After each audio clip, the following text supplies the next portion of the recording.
Start करते हैं बेटा chapter number 10.1 and theorem number first. तो थ्योरम नंबर 10.1 है हमारे पास। स्टेटमेंट रीड करते हैं। The tangent at any point of a circle is perpendicular to the radius through the point of contact. तो उसमें एक वर्ड आया है द पॉइंट ऑफ कॉन्टैक्ट। तो बात करेंगे हम द पॉइंट ऑफ कॉन्टैक्ट क्या होगा। रेडियस के बारे में आप जानते हैं, टेंजेंट के बारे में भी हम जानते हैं। जो भी लाइन सर्कल को टच करे बेटा तो उसको बोलते हैं टेंजेंट। तो पहले डायग्राम की हेल्प से समझते हैं। ये मैंने कोई सर्कल बनाया, ठीक है बेटा, ये सर्कल है जिसका सेंटर मैंने ले लिया ओ। सर्कल जैसा तो नहीं है बट सर्कल इसको समझिए। ड्राइंग से आप कॉम्प्रोमाइज करें थोड़ा सा, ड्राइंग मेरी बहुत ही गंदी है। तो यहाँ पे मैंने लिया हुआ है कोई भी एक tangent. Let this is the tangent. इसको मान लेंगे आप, कुछ भी मान लें, A B be the given tangent at point P. So अभी मैं दो बातें बताने वाला हूं आपको। ए बी मेरा टेंजेंट है जहां पे पॉइंट टच कर रहे हैं सर्कल का और इस लाइन का, that is the point of contact. ठीक है बेटा, तो पी पॉइंट क्या है यहाँ पे, point of contact. Statement read करें। The tangent at any point of a circle यहाँ पे is perpendicular to the radius through the point of contact. Means अगर जो रेडियस लेके जाएंगे तो यहां से आपने रेडियस को ड्रॉ करना है to the point of contact. Note करेंगे to the point of contact. वैसे तो देखो बेटा रेडियस ये भी बन जाती है बट ये रेडियस जो है वो to the point of contact नहीं है। पॉइंट ऑफ कांटेक्ट मेरा इस साइड है तो मैंने रेडियस को मीट कराना है किससे, सेंटर ओ से और the point of contact P के साथ। ठीक है, तो मेरा क्या है, OP is the radius and AB is the given tangent and P is the point of contact and we want to prove that this line OP is perpendicular to the line AB. So basically the question is this. So we are given that जो given things है उसको हम right कर लेंगे, जो construct किया उसको right कर लेंगे। क्या गिवन है बेटा, गिवन AB मैंने टेंजेंट लिया है, AB is tangent and P is the point of contact. P is point of contact. We want to prove that. To prove क्या प्रूव करना है, to prove OP is perpendicular to AB. So मुझे prove करना है OP is perpendicular to AB.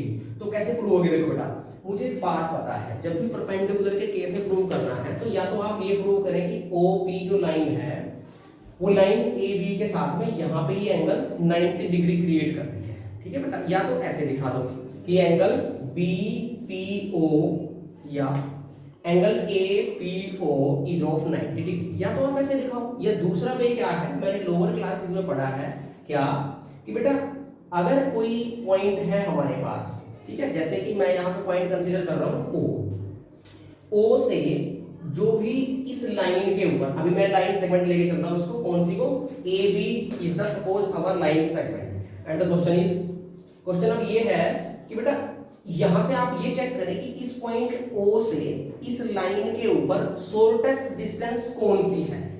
मैं क्या बता रहा हूं, पॉइंट ओ से लाइन ए बी तक की शॉर्टेस्ट डिस्टेंस कौन सी है। जो कि मुझे पता है कि जो भी शॉर्टेस्ट डिस्टेंस वाली लाइन होती है वो हमेशा 90 डिग्री का एंगल क्रिएट करती ही करती है। क्लियर, तो सिर्फ मैं ये दिखाऊंगा कि ओपी मेरी शॉर्टेस्ट डिस्टेंस है। ठीक है, अब शॉर्टेस्ट से मतलब दो थिंग्स में कंपैरिजन हो रहा है, तो दो थिंग्स तो आपको नजर आई नहीं देंगे यहाँ पे, तो दो थिंग्स या मोर देन टू थिंग्स में जब कंपेयर कर रहे हैं हम और उनमें से एक ही चीज बड़ी हो, दैट मींस या सॉरी छोटी हो, तो उसको हम शॉर्टेस्ट बोल लेंगे ना।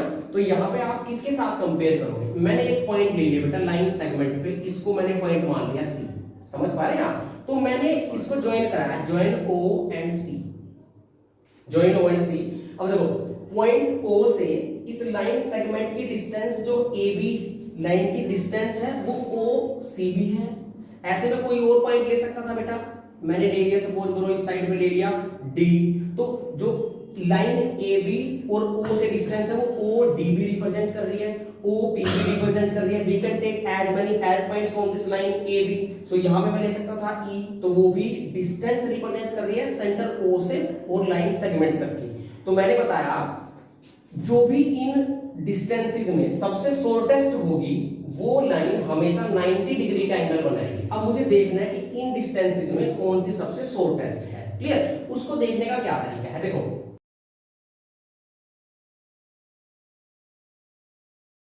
So students, now we are taking the point C on the line segment AB and we want to prove that OP is the shortest distance between O and the line segment OB। तो हम ये prove करना चाहते हैं कि बेटा OP मेरी shortest distance बने, जितनी भी डिस्टेंसेज में इस P के अलावा अनदर पॉइंट्स इस लाइन सेगमेंट पे अगर लेता हूं तो उन सभी में शॉर्टेस्ट मेरी OP होनी चाहिए। देखो मैं केवल एक पॉइंट लेके चलता हूं, एनी पॉइंट C।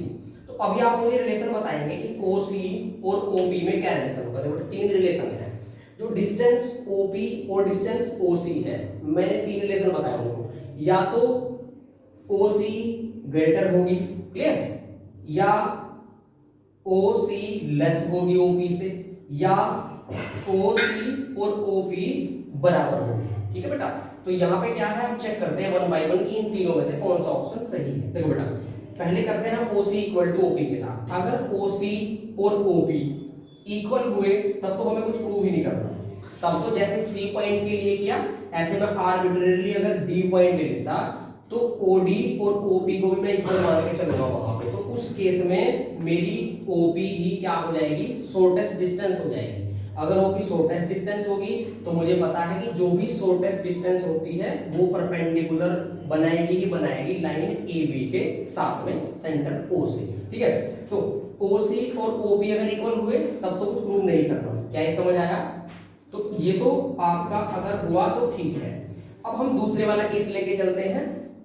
ये वाला केस लेके चलो कि OC ग्रेटर है OP से, या फिर ये लेके चलो कि OC लेस है OP से। ये वाला केस अगर हम ले लें, ये वाला केस कि OC लेस है OP से, OC लेस है OP से, इसका क्या मतलब है?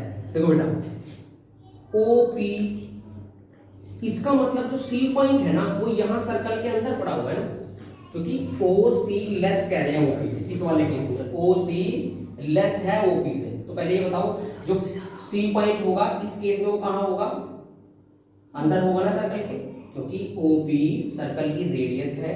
हम बात कर रहे हैं कि रेडियस से छोटा है कोई OC, तो इसका मतलब वो सर्कल के इनसाइड पड़ा होगा। तो मैंने C थोड़ी देर के लिए यहां मान लिया, लेकिन अगर ये लाइन C यहां हो गया तो ये लाइन सेगमेंट कहां चली जाएगी, क्योंकि C तो मेरा लाइन सेगमेंट पे था, तो ये लाइन सेगमेंट कहां चली जाएगी, तो शिफ्ट हो गई, ऐसे शिफ्ट हो जाएगी ये लाइन सेगमेंट, ऐसे शिफ्ट हो जाएगी ना, क्योंकि ये जो पॉइंट था ये लाइन सेगमेंट AB पे पड़ा हुआ, तो मेरा A यहां पे आ जाएगा और B मेरा यहां पे आ जाएगा और C पॉइंट इनसाइड चला गया सर्कल के। तब ये लाइन जो है वो क्या सर्कल का अब टेंजेंट है? नहीं। इस केस में जो ये लाइन है वो क्या बन गई, सिकेंट बन गई। जो लाइन सर्कल को दो पॉइंट पे इंटरसेक्ट करे वो सिकेंट बन जाती है बेटा। लेकिन हमें क्या गिवन है, टेंजेंट। टेंजेंट के लिए तो प्रूफ करना है, तो अगर हम C को OC डिस्टेंस को OB से छोटा ले लेंगे तो ये जो लाइन है AB जो टेंजेंट है हमारा वो टेंजेंट में रहेगा, वो एक सेकेंड हो जाएगा। तो इसलिए ये ऑप्शन तो कभी भी नहीं हो सकता, OC लेस नहीं हो सकता OB से। तो अगर OC लेस नहीं हो सकता OB से और OC इक्वल टू OP ले लिया तब तो प्रूफ हो ही गया, फिर तो कुछ प्रूफ ही नहीं करना। तो इसका मतलब एक ही ऑप्शन बचा हमारे पास कि OC क्या होगा, ग्रेटर होगा OP से। ठीक है बेटा, कि OC क्या होगा हमारा, ग्रेटर होगा OP से। ऐसे ही आर्बिट्रेरीली अगर मैं D पॉइंट के लिए जाऊं तो OD भी मेरा क्या हो जाएगा, ग्रेटर हो जाएगा OP से। मतलब जितनी भी डिस्टेंसेज होंगी सारी की सारी डिस्टेंस OP से क्या है, ग्रेटर है। इट मींस सभी डिस्टेंसेज में OP क्या है, शॉर्टेस्ट है।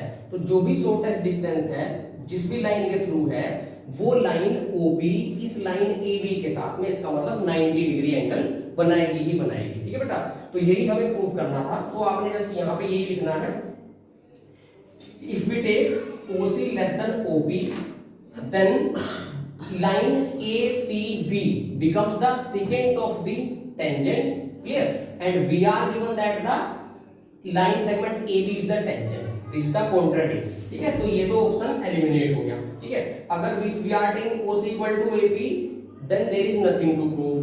तो इसका मतलब ऑप्शन फर्स्ट वाला जो मैंने लिया है it means OC must be greater than OP। ठीक है बेटा, and take another point D on the line segment AB। Similarly we can prove OD is also greater than OP, which implies OP is the shortest distance between center O and the line segment AB, and hence OP ऐसे लिख देंगे, hence OP is perpendicular to line segment AB. Clear students? अभी बताओ समझ आया क्या?